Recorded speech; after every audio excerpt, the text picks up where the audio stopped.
So, I just got to see what was easily one of, if not my most anticipated movie of the entire year, for a multitude of different reasons. Of course, I'm talking about Megalopolis. And if you know by the title, just reading the title, this is a movie that frustrated the living hell out of me. Because I had a lot of expectations for this movie for a multitude of different reasons, even after it premiered at the Cannes Film Festival and kind of got shellacked by critics. I was still very excited for this one, and I just feel so indifferent about it. So what is Megalopolis? Megalopolis is the brand new film from independent, small-time, up-and-coming filmmaker Francis Ford Coppola. You may have heard of him once or twice before. He made a very small film called The Godfather, and The Godfather Part 2, and Apocalypse Now. Who's seen those movies? Well, Megalopolis is essentially his passion project. This is a film he's been trying to make for literally 40 years. There have been leaked scripts of this movie that came out in, like, the 90s. He's been trying to make this movie forever, and he was never able to get the budgeting to make it until recently, where he was able to self-finance this entire mega film. Megalopolis, mega movie. And it's a film that stars Adam Driver, Giancarlo Esposito, and a bunch of other people, and Adam Driver plays this man who is an architect in a futuristic-esque version of New York City, which is now called New Rome, in an America that has become much like the Roman Empire, in the sense that it is a failing empire. It's a world that is kind of on the brink of collapse and is at a crossroads. It faces two different kind of scenarios. You could either go down the route of trying to sustain what reality and society is right now and try to make it go on as long as possible, or have a very, very large change in society and embrace a different future. And Adam Driver plays this architect who is trying to lead this world and New Rome into this future. He's trying to build this incredibly inventive sort of city. And Giancarlo Esposito plays the mayor of this city, and he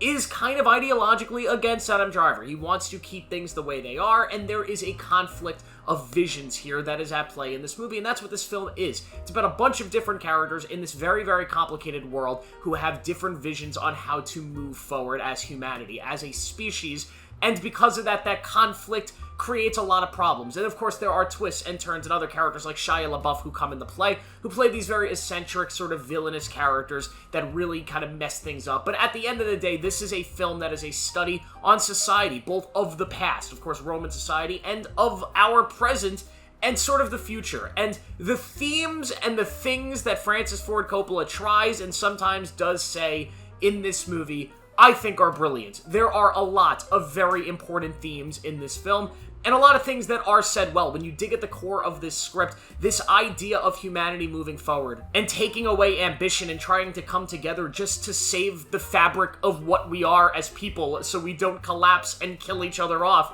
is a very important conversation that I feel like is not talked enough. And this fighting vision of change versus sustainability is obviously a massive thing that happens in pretty much everything in our lives, in our world, and that's something that this movie is kind of tackling at its forefront, and I think the themes alone in this film work. Some other stuff that works about this movie, it is beautiful. Visually speaking, this is one of the best shot, best made things of the year. It looks like it cost $120 million to make. The world is huge. The city of New Rome feels sprawling. There are some visuals in this film that I truly have never seen in a movie before. It is stunning.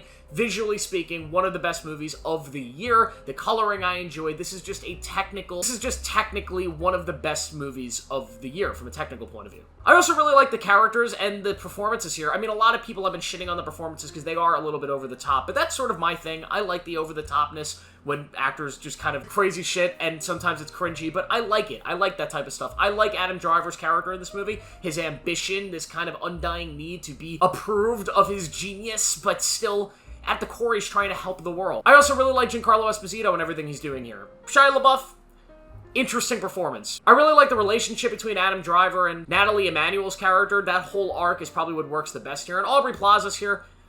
She doesn't do too much. Nothing notable, at least. A little bit disappointed from Aubrey Plaza here. I was expecting more just because of how people were gassing up her performance. So with all these positives, you might be thinking, why is this movie so frustrating? What's wrong with this film? So far, this sounds like a 5 out of 5. Well, the issue with Megalopolis is very, very simple. The script here.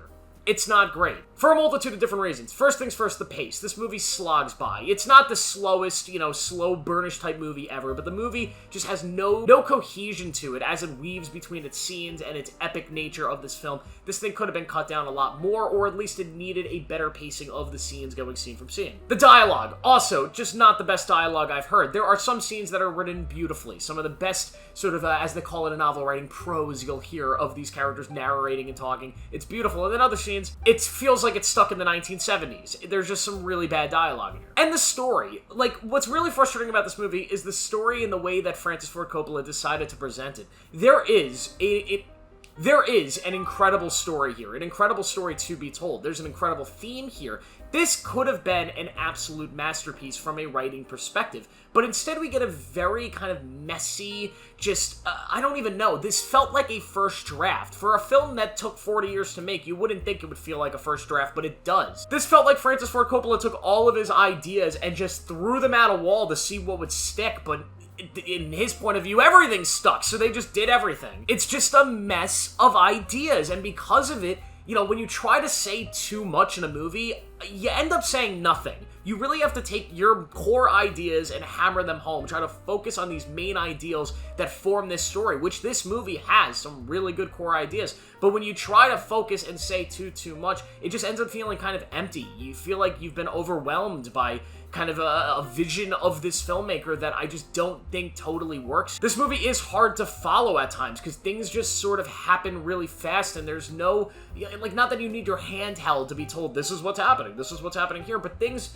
just sort of happen scene after scene. Conflicts are resolved very fast. New conflicts are opened up almost out of nowhere. There's no shock value to things happening, not because you expect them to happen, but because so many things are just shocking and changing and twisting that none of it really matters. Especially when you get to the third act, it just gets so weird and so crazy, and the ending ended up feeling, although so strong in its themes, it felt unsatisfying because I didn't feel like we earned the ending that the film got into. I feel like we were earning a more tragic ending to this story, an Oppenheimer-type ending, where it's like, wow, that is terrifying. I thought that's where we were going, and instead we get kind of a more hopeful, positive finale here, and I just don't feel like it was earned with the story that they were actually telling, and mainly it's because of the chaos of everything that was transpiring. So because of that, this film just, I don't know, it felt like a slog. It felt like something I'm going to forget very quickly, even though this just, like, had the bones, it had the skeletons of being a masterpiece, the masterpiece we all wanted Megalopolis to be when it was announced.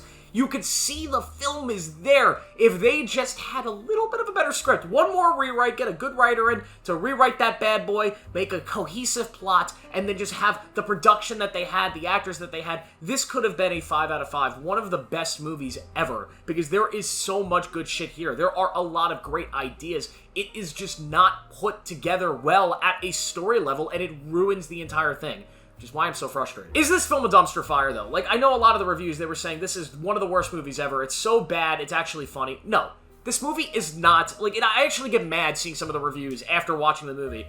This movie is not a dumpster fire. It is not one of the worst things you will ever watch. And I think the fact that people are talking about this movie like that, it's just sad. They're making a joke out of this filmmaker who has done so much great stuff for Hollywood. This film is not good, but it's also not one of the worst movies ever. It's not even the worst movie I've seen in, like, the last month. I mean, come on, guys. There are bad aspects about it, there are sluggish aspects about it, but this is not an embarrassment of a film like people are suggesting. This is not Madam Web. Like, please. The discourse on the internet with this film is absolutely ridiculous. I understand it had such a cheesy marketing campaign. I understand that Francis Ford Coppola may be a weirdo and doing some Harvey Weinstein stuff, but either way, this film itself is just fine. It's okay. It's not atrocious. It's not gonna make you hate filmmaking. It's not gonna make you hate cinema. It's just a movie you're probably gonna forget. It's a well-made movie with great production value that just has script and pacing problems. That's it. So because of that, I will give Megalopolis a 2 out of 5, which honestly, based on the reviews, I thought this was going to be a 0 out of 5. So yeah, fuck you, Hollywood. Fuck you, reviewers, for trashing this movie the way that you did. It's quite embarrassing the way the discourse in this film went. I was expecting a circus, and instead I got kind of just a mediocre film. Thank you guys for watching. Make sure to like this video and subscribe for more. Turn on notifications. I'll see you in the next one.